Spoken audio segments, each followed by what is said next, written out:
What is the difference between Kshirsagar, Vaikuntha और श्वेत द्वीप? ये सभी जो है वो भगवान विष्णु के विराजने के अलग अलग स्थान हैं। वैकुंठ जो है वो उनका धाम है, नित्य धाम है, जहाँ पर वो हमेशा विराजते हैं। श्वेत द्वीप में भी आप विराजते हैं और क्षीर सागर में भी आप विराजते हैं। जैसे किसी एक व्यक्ति का अलग अलग स्थान पर बंगले बने होते हैं और वहाँ पर आप विराजते हैं, वहाँ पर इसी तरह से ये भगवान विष्णु के तीनों स्थान हैं, तीनों आपके धाम हैं, वहाँ पर आप विराजते हैं और विराज कर जो है वो उनका जो जो कार्य है वो करते हैं वहाँ पर। गोकुल धाम में जल्दी से जाना हो तो क्या करें? बस आरती बनाए रखें, भगवत भक्तों का संग करें, प्रभु जल्दी बुलाएंगे। जैसे पुष्टि मार्ग में तिलक और शिखा का क्या महत्व है वैष्णव के लिए? देखिए, तिलक का तो महत्व है ये भगवत चरणारविंद के रूप में हम उसको अपने मस्तक पर धारण करते हैं। हम वैष्णव हैं तो तिलक जो है वो भगवान के चरणारविंद के रूप में उनके दास भाव को हमारे अंदर बनाए रखता है। और शिखा जो है वो शास्त्रीय पक्ष है, जो हमारे वर्णाश्रम धर्म के हिसाब से हमको प्राप्त होता है, तो वो भी एक आवश्यक हमारे लिए जो है वो शिखा भी धारण करना जो है वो हमारे लिए आवश्यक है अपने शास्त्र के हिसाब से। और श्याम स्वरूप की सेवा की इच्छा है, पर डर लगता है कि पत्थर के स्वरूप हो तो खंडित हो जाते हैं। गौर स्वरूप को श्याम कर सकते हैं? अगर स्वरूप खंडित हो जाए तो उन्हें कैसे जोड़ें वापस? कोई रीत हो तो डिटेल में बताएं। देखिए, स्वरूप तो कोई भी हो, खंडित होना ये एक अस्वाभाविक प्रक्रिया है। आप सावधानी रखेंगे तो ऐसा क्यों होगा? और उसकी जगह यदि गौर स्वरूप भी हों, वो भी नीचे यदि खेल जाएं तो वो भी तो एक अपराध ही होगा ना। तो इस तरह से आपको मन में भय तो नहीं रखना चाहिए। प्रभु की सेवा जिस भी स्वरूप की आप कर रहे हों, मन में आपकी जिस तरह की आरती हो उस तरह से आपको उनकी सेवा, उस स्वरूप की सेवा करनी चाहिए। लेकिन सावधानी बहुत ही आवश्यक है। अब गौर स्वरूप को श्याम करने का कोई प्रकार अपने यहाँ पे नहीं है। मूल जो स्वरूप है वो ही गौर या श्याम होना चाहिए। उसके ऊपर कैसे करेंगे? आप पेंट करके करेंगे या किसी और प्रकार से करेंगे? इस तरह से जो है वो करने से भावना भी जो है वो कुछ विपरीत हो सकती है। तो इस तरह न करें।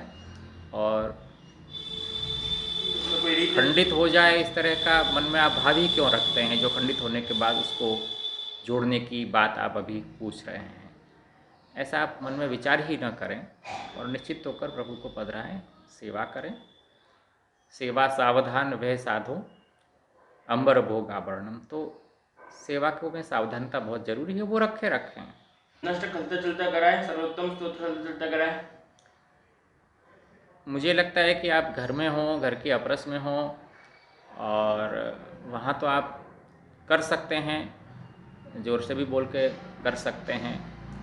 पर आप बाहर जाएं, बाहर की अपरस में हों, तो ये पाठ उच्चारण पूर्वक तो नहीं करने चाहिए। तो श्रीनाथ जी और श्री गोसाई जी की सेवा लीला का श्रवण करना हो तो कहाँ पे पढ़ कर सकता है?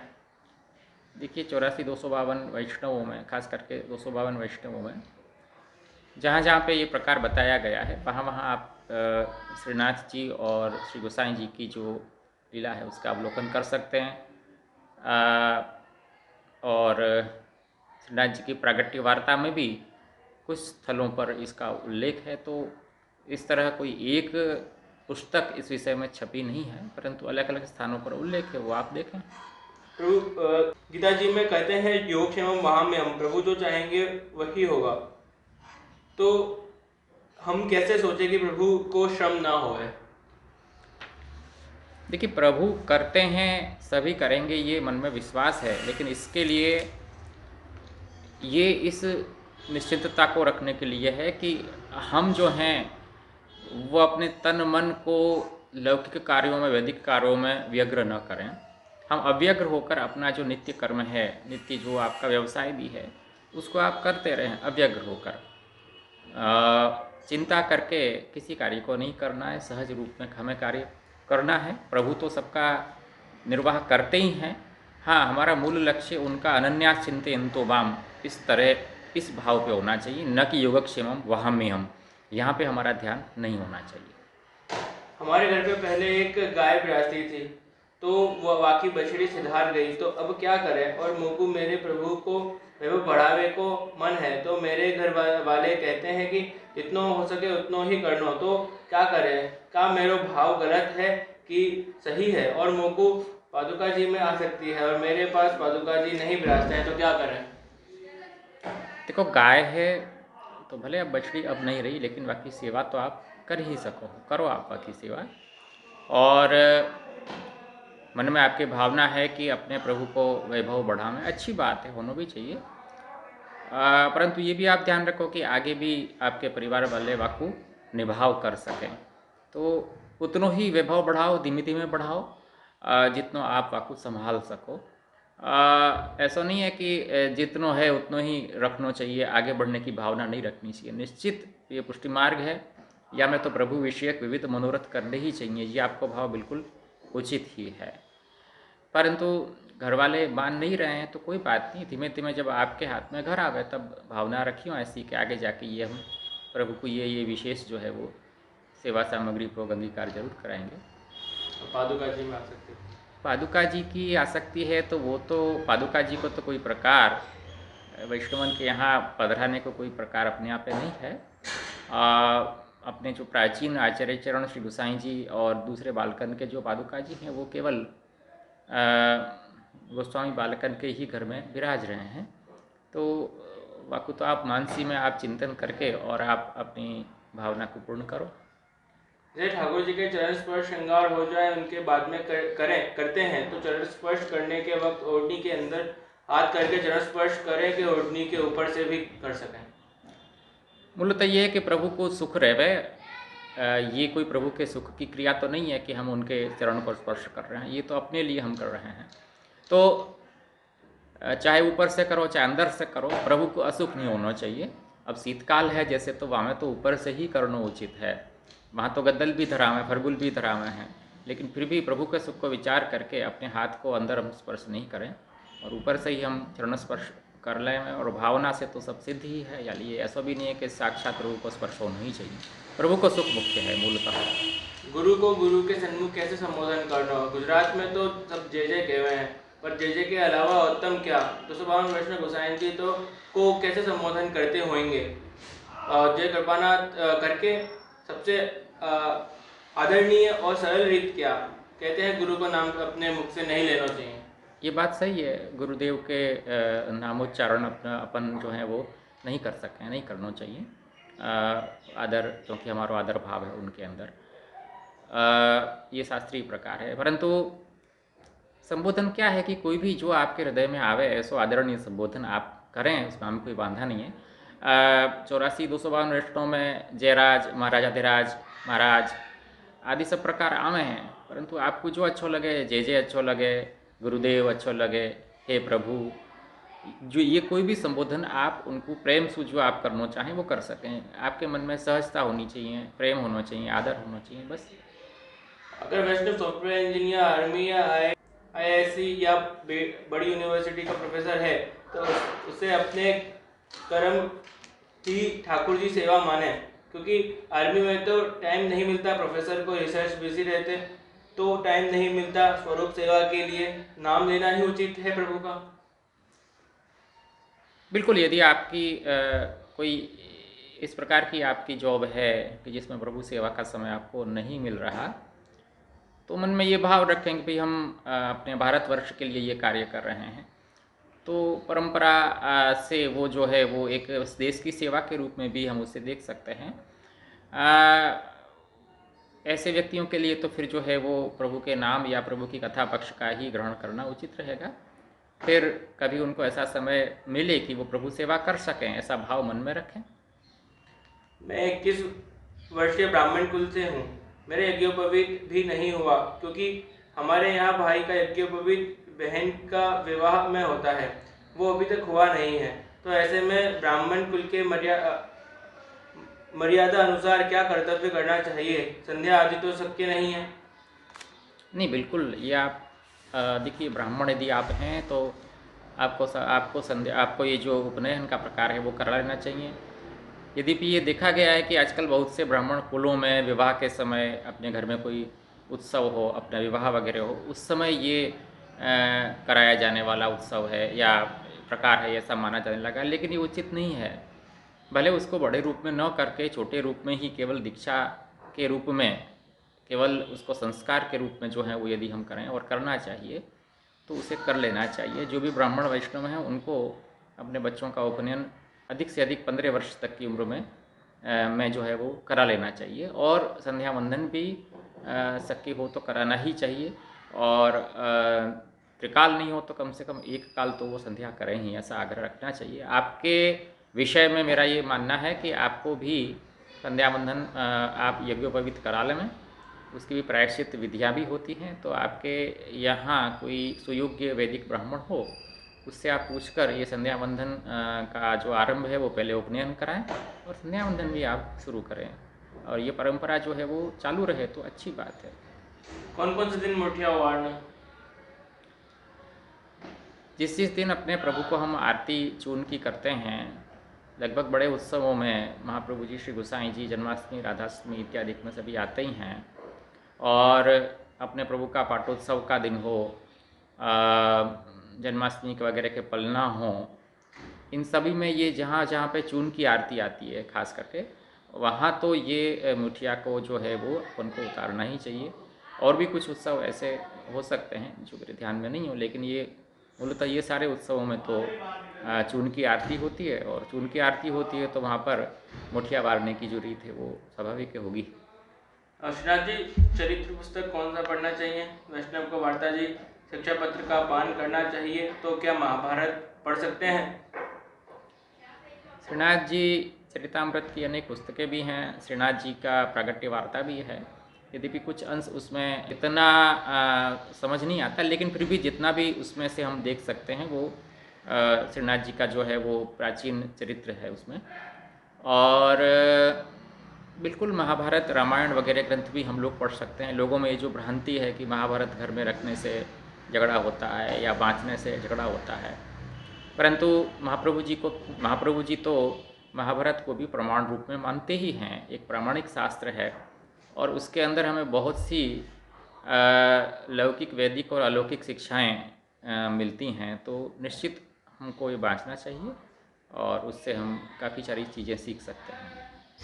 हमारे यहाँ ठाकुर जी के मंदिर है, वहाँ पे जगह थोड़ी कम है रूम में, तो कई बार प्रसाद चढ़ाते समय टेढ़ा को छू जाता है, और कई बार सामग्री जो आई हुई है वो लाते समय हमारे कपड़े या बॉडी टेढ़ा को छू जाते हैं, तो प्रसाद को लगा हुआ टेढ़ा होने से सामग्री भी छू जाएगी। और कई बार पॉलीथीन में जब सामग्री होती है और बाजू में ही बर्तन सब सामान रखा होता है, जगह कम होने से एक दूसरे को टच हो जाते हैं कभी कभी, तो क्या ऐसे में बर्तन को अगर प्रसाद का डिब्बा उनको छू जाए तो क्या सामग्री छू जाती है या अंगीकार करा सकते हैं? बताएं कृपा करके। मुझे लगता है कि टेरा यदि सखड़ी अनसखड़ी वस्तु से छू गया है, प्रसादी या अनप्रसादी, तो वहाँ आपको थोड़ा सा हाथ जरूर फेर लेना चाहिए, यदि शक्य न हो पूरा आप धोएं खासा करें तो इस तरह से आप देखिए, आचार जो है, ये आचार पक्ष का जो प्रकार है वो आपके घर में जिस तरह की संकोच है उस तरह से पूर्ण निभाना तो शक्य प्रतीत नहीं होता है, लेकिन जितना भी आप निभा पाएँ वो आपके लिए उचित है, और इसमें कोई अपराध भी नहीं है, क्योंकि आपके लिए जो शक्य है आप वो कर रहे हैं। और जिस तरह से आप कह रहे हैं कि भाई प्लास्टिक की थैली में और सामग्री रखी हुई है, वो डिब्बे को टच कर जाती है, तो यदि वो सखड़ी सामग्री अगर हो तो उसको डिब्बे को खासा करना ही होगा। लेकिन यदि वो दूधकर वगैरह हो तो उस डिब्बे की सामग्री किसी और वस्तु में पधरा के आप उसको इस्तेमाल कर सकते हैं, क्योंकि आपके घर में विशेष आचार पालने की शक्यता नहीं है। इसलिए महाप्रभु जी ने आचार पक्ष को थोड़ा सा लचीला बनाया है। तो आप यथाशक्य आचार का पालन करके भी प्रभु सुख का विचार करें। नित्य क्रम में पंचयज्ञ का विधान हुए, क्या वैष्णव पंचयज्ञ कर सके? हाँ बिल्कुल, अपने यहाँ पे करना ही चाहिए पंचयज्ञ जो है, वो क्यों नहीं करना चाहिए। प्रभु संबंध आपके पास, प्रभु की कृपा से मेरा एक प्रश्न है कि ठाकुर जी के फोटो खींचते हैं? देखिए प्राचीन समय में तो फ़ोटो क्या था कि उसमें फ्लैश डालकर खींचा जाता था, तो इसलिए प्रभु चौंकें इस भाव से फ़ोटो नहीं खींचे जाते थे। अब आधुनिक प्रकार में तो दूसरे प्रकार से फ़ोटो खींचे जाते हैं, लेकिन फिर भी क्योंकि हम फ़ोटो को संभाल के नहीं रखते हैं, बड़े बड़े जो मंदिरों के जब फ़ोटो आते हैं मैं अखबारों में देखता हूँ, तो फिर वो अखबार में वो उनको अपमानित होना पड़ता है, क्योंकि अखबार हम कहाँ डालते हैं ये सबको पता है, और अखबारों का उपयोग फिर किन किन वस्तुओं की पैकिंग के लिए किया जाता है ये भी हमें पता है। खैर आपके घर के ठाकुर हैं, और फ़ोन में भी हम उनको बड़े संभाल के जिस तरह से हमें उनको रखना चाहिए इस तरह से हम लोग रख नहीं पाते हैं, इसलिए मूल प्रभु का चित्र प्रायः नहीं लिया जाता है। लेकिन आपके अपने घर के ठाकुर के लिए अगर ये प्रश्न कर रहे हों तो व्यक्तिगत रूप से आपको रखने के लिए यदि अपने प्रभु का चित्र लेना हो तो मैं समझता हूँ कि इसमें कोई तकलीफ नहीं होनी चाहिए। बस आप और आपके जो अंगत लोग हों वही उनको अपने पास रखें, बाकी हर जगह उसको शेयर करके और फैलाने की आवश्यकता नहीं है। भोग संध्या और संध्या आरती की लीला भावना क्या है? भोग संध्या के दर्शन हो वाकई पहले भोग धरे हो जाए, दर्शन बंद होने के बाद संध्या आरती दर्शन से पहले क्या क्रम होता है?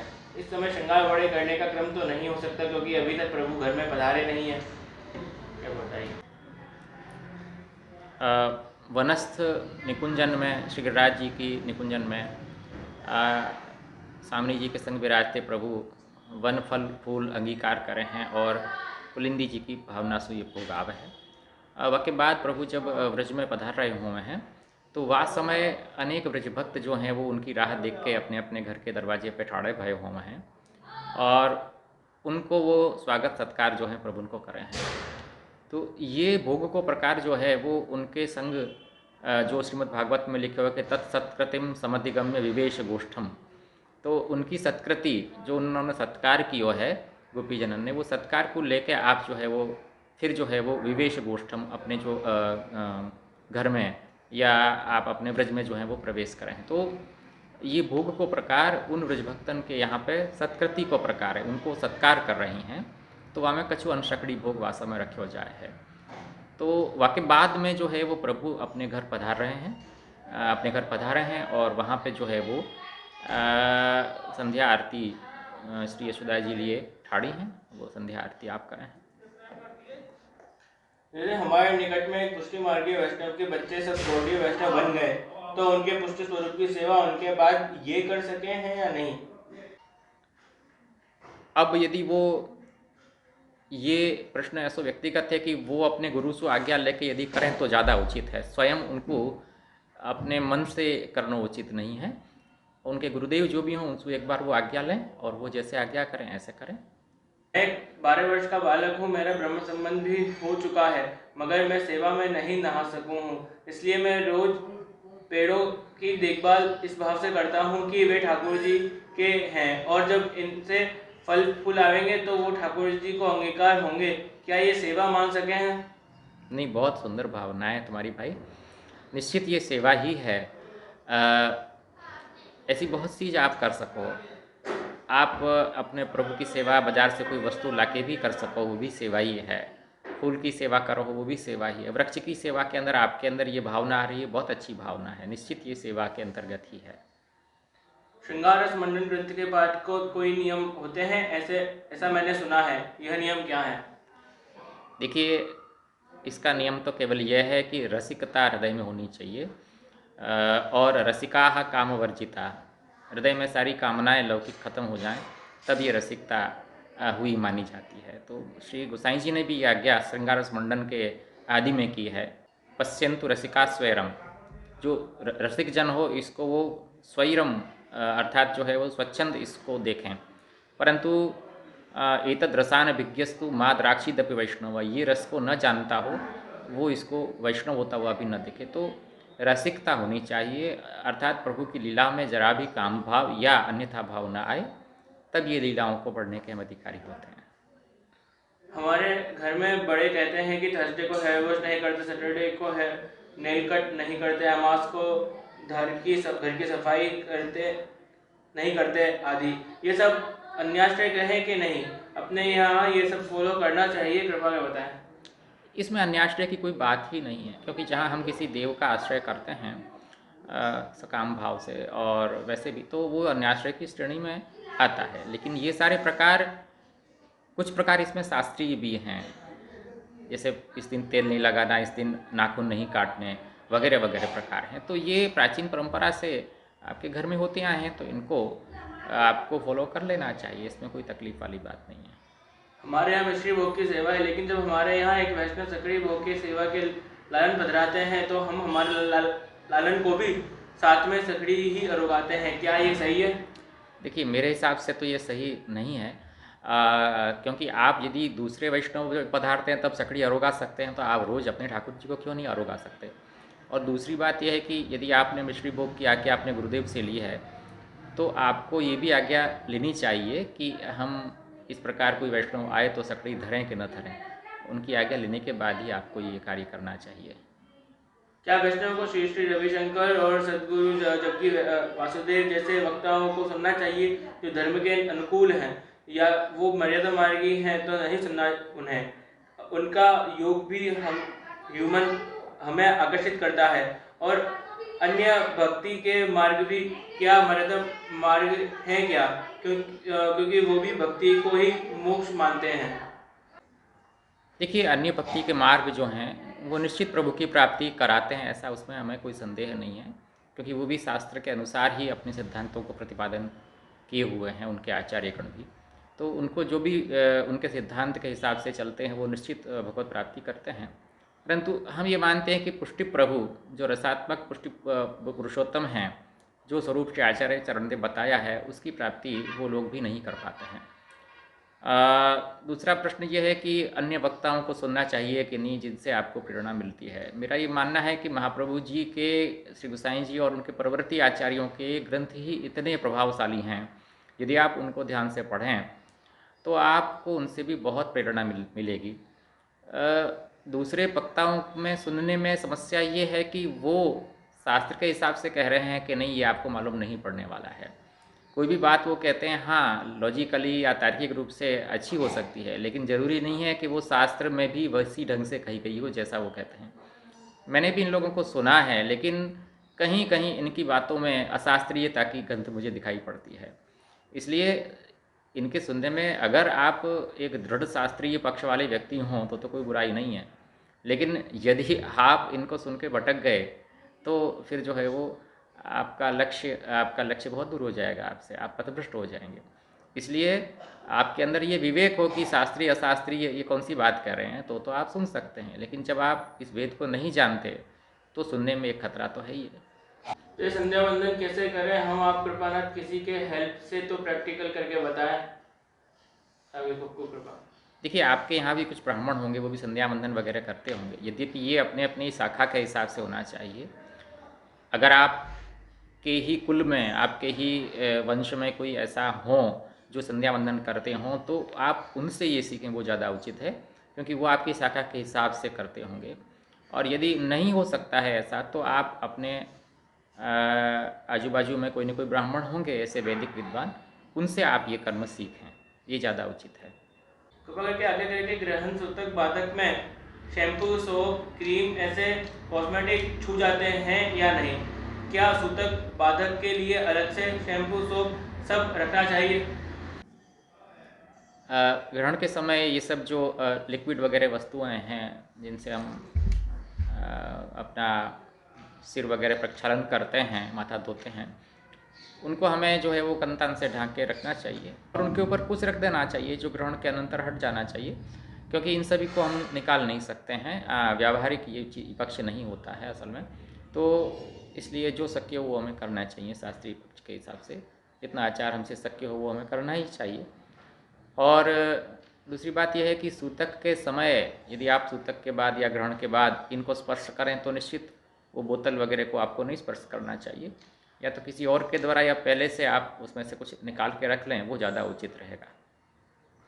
सर्वधर्मभावेन भजनीय और जाति पर अन्य सर्वात्म भाव विषय समझाओ व विनंती जयराज।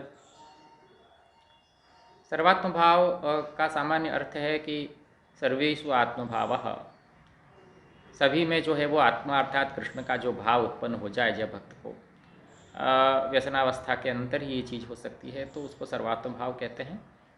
और राय चरण की दृष्टि से देखें तो सर्वात्म भाव और काम भाव अर्थात केवल प्रभु सुख का ही चिंतन करना, जैसे गोपीजनों को व्यसनावस्था में था, वो सर्वात्म भाव कहलाता है। और कुछ गोपीजन काम भाव वाली भी थी, जिनके अंदर प्रभु से सुख ग्रहण करना ये भाव था। तो प्रभु को ही सुख देना केवल ये सर्वात्म भाव कहलाता है, और प्रभु से सुख ग्रहण करना ये काम भाव कहलाता है श्री राय चरण की दृष्टि से। जैसे कृष्ण जी के बाल लीला के श्रवण बहुत बुक्स में हैं, अगर उनके बाल लीला का अलावा उनके जीवन के आगे पढ़ना हो, जैसे मथुरा में क्या हुआ या द्वारका में क्या हुआ, तो वो कहाँ से श्रवण करें? श्रीमद् भागवत में ही बड़े विशद रूप में ये सब चीज़ें लिखी गई हैं। आप श्रीमद् भागवत का गंभीर अध्ययन करें, आपको मिल सकती है। और दूसरे पुराणों में भी ये बात, ब्रह्मवैवर्त आदि पुराणों में भी ये बात है, उनको भी आप अध्ययन कर सकते हैं, उसके अंदर कोई बुराई नहीं है, और करने ही चाहिए बल्कि हमको। मिश्री भोग की सेवा में तुलसी दल पधराए सकें? हाँ, क्यों, हमें कोई तकलीफ वाली बात नहीं, पधराओ, तुलसी पत्र पधराने चाहिए। प्रभु जी, मेरे पास बाल स्वरूप में राधिका जी हैं, तो पुष्टि मार्ग के अनुसार उनकी सेवा कैसे करें? जैसे एक बालकृष्ण की सेवा कर रहे हैं, वैसे ही आप कर रहे हैं उनकी सेवा। मालिका ने केतु ग्रह 6 एनी निवृत्ति माटे मर्या प्रमाणे क्या पाठ करें? देखो, बात ऐसी है भाई कि देखो, अपने यहाँ पे ये ग्रह इत्यादि की जो विधि है, शांत करने की विधि, अगर हम ग्रह की उपासना कर रहे हैं तो ये तो अन्याश्रय की श्रेणी में आएगा ना।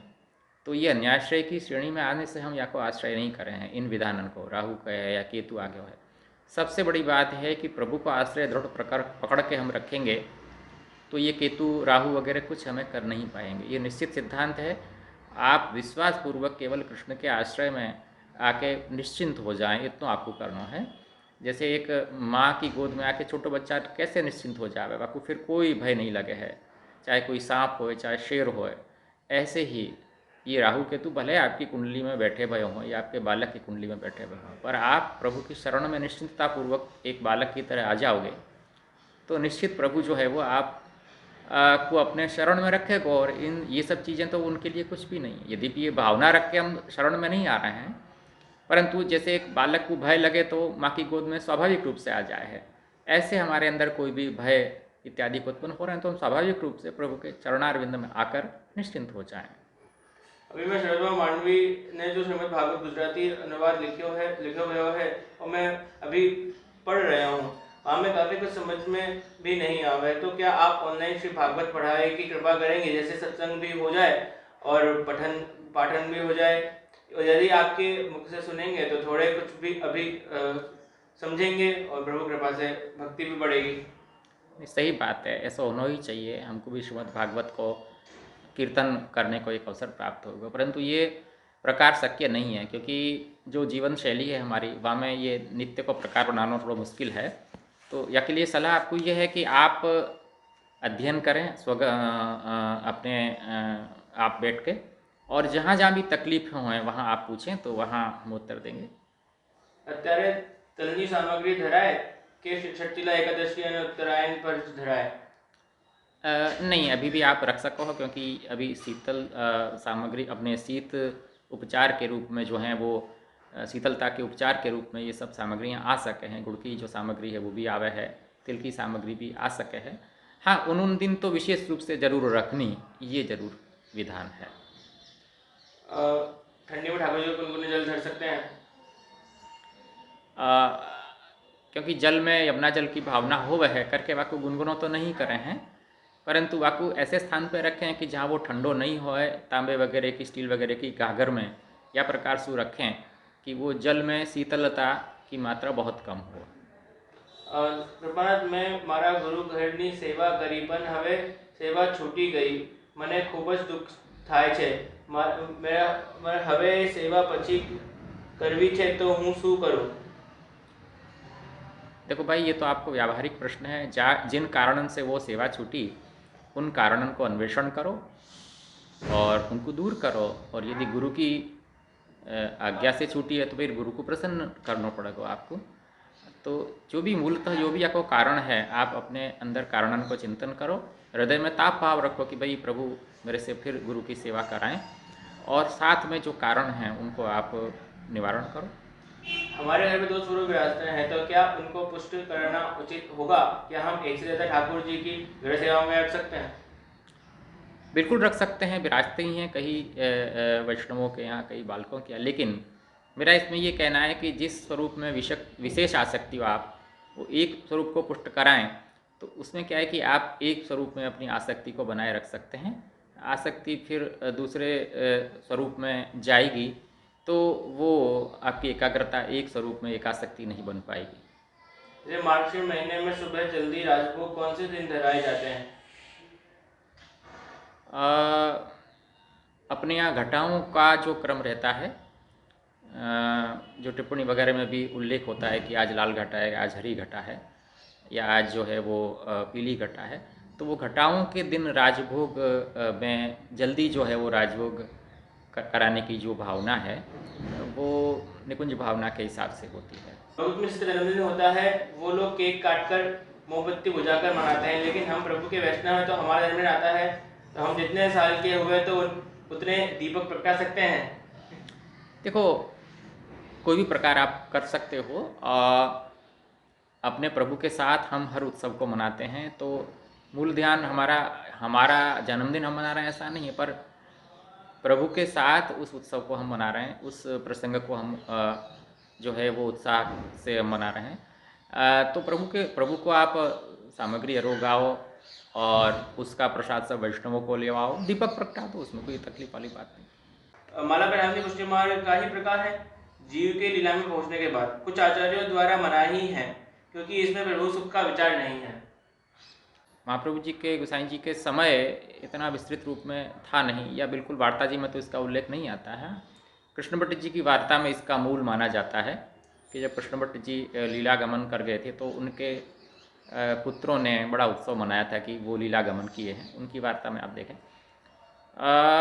परंतु ये पुष्टि मार्ग में अनुचित है ऐसा तो मैं नहीं मानता, क्योंकि ये जो परंपरा है वो वर्षों से प्रचलित है और प्राचीन कई आचार्यों की पीढ़ियों ने इस रीति को बनाए रखा है, और इस रीति में कोई तकलीफ भी मुझे नज़र नहीं आती है। खास करके गुजरात में ये परंपरा अद्यावधि जीवित है, और मुझे तो ये लगता है कि वैष्णवों के लीला प्रवेश के उपरांत ये बनाए जाने वाला उत्सव है ऐसा माना जाता है। परंतु इसकी अनिवार्यता है ये तो मैं नहीं मानता, क्योंकि यदि अनिवार्यता होती तो महाप्रभु जी श्री गोसाई जी अवश्य ये निर्देश करते कि इस तरह अवश्य होना चाहिए। पर यहाँ एक वैष्णव के लिए सभी वैष्णव और बालक आते हैं, इकट्ठे होते हैं, कीर्तन होते हैं और उस वैष्णव की जय श्री कृष्ण बोली जाती है, तो इस प्रकार में मुझे तो कोई आपत्ति नज़र आती नहीं है। हाँ, इसमें कोई अन्यथा प्रकार हो गया हो तो हमें उसे रोकना चाहिए। बाकी सभी आचार्यों का अपना अलग अलग मत है इसमें, तो सभी आचार्यों का मत जो है वो जिसको जैसा ठीक लगता है वो आप श्री आज्ञा करते हैं। तो मैं किसी को अनुचित या उचित तो नहीं कहता, पर मेरा अपना पक्ष यह है, मैं ये आपसे जरूर कह रहा हूँ। मर्यादा मार्ग में जैसे वृंदावन इत्यादि में भी जब कोई साधु संत या कोई वहाँ के व्यक्ति लीला प्रवेश कर जाते हैं, गोलोक प्रवेश वहाँ कहते हैं, तो वो गोलोक प्रवेश के अनंतर वो लोग भी बड़ा उत्सव करते हैं, भंडारा करते हैं, उसमें सभी वैष्णवों को बुला के प्रसाद वगैरह लेवाते हैं। तो उसका ये पुष्टि मार्गीयकरण हमारे आचार्यों ने, प्राचीनों ने किया है, तो मुझे नहीं लगता इसमें कोई हमें समस्या होनी चाहिए। वो वैष्णव लीला प्रवेश कर गए हैं तो उसके अनंतर भी यदि किसी का उत्साह हो तो ये माला परिरामणी का प्रकार वो रखें, मुझे तो इसमें कोई सिद्धांत बाधा नज़र नहीं आती। हाँ, ये कोई माला परिरामणी से ही लीला प्रवेश होता है ये बात तो जस्ती नहीं है। लेकिन मुझे तो ये भी लगता है कि भाई अगर आधुनिक सारे वैष्णव ही लीला प्राप्त हों ये कोई आवश्यक नहीं है, परंतु सभी वैष्णव उसको याद करके और उसके नाम से, उसके लिए, उसके भाव से सभी वैष्णव जो हैं वो आचार्य हैं उनके लिए कुछ सेवा हो जाती है। तो यत्किंचित जो भी प्रतिबंध हो वो दूर हो जाए, उसमें भी कोई बात नहीं है। पर ये भावना वहाँ नहीं रखी जाती है, वहाँ तो केवल वो प्रभु की लीला में प्राप्त हुए हैं इसकी खुशी मनाई जाती है। घर में चकड़ी भोग का प्रकार है, पर साथ ही साथ में नहीं, पर अन्य सदस्य लहसुन प्याज का सेवन दोपहर में करते हैं। मन में बहुत दुख है, क्या करें? कृपा समाधान करें। देखिए, आपके यहाँ सकड़ी प्रभु वो रोकते हैं, बड़े आनंद की बात है, आप सेवा में पहुंचते हैं। ठीक है, वो लोग जो करें वो करने दें, आपकी सेवा में वो लोग प्रतिबंध तो नहीं करते हैं ना, इसलिए कोई समस्या नहीं है। आप मन में ज़्यादा उनके लिए शोक न करें, आपने उनको समझाया भी होगा शायद। अगर वो नहीं मान रहे हैं तो उनको उन पर छोड़ दें, आप अपने और प्रभु की सेवा का आनंद लें, प्रभु के सुख का चिंतन करें। बार बार व्यर्थ दुख करने से कोई लाभ नहीं है उनके लिए।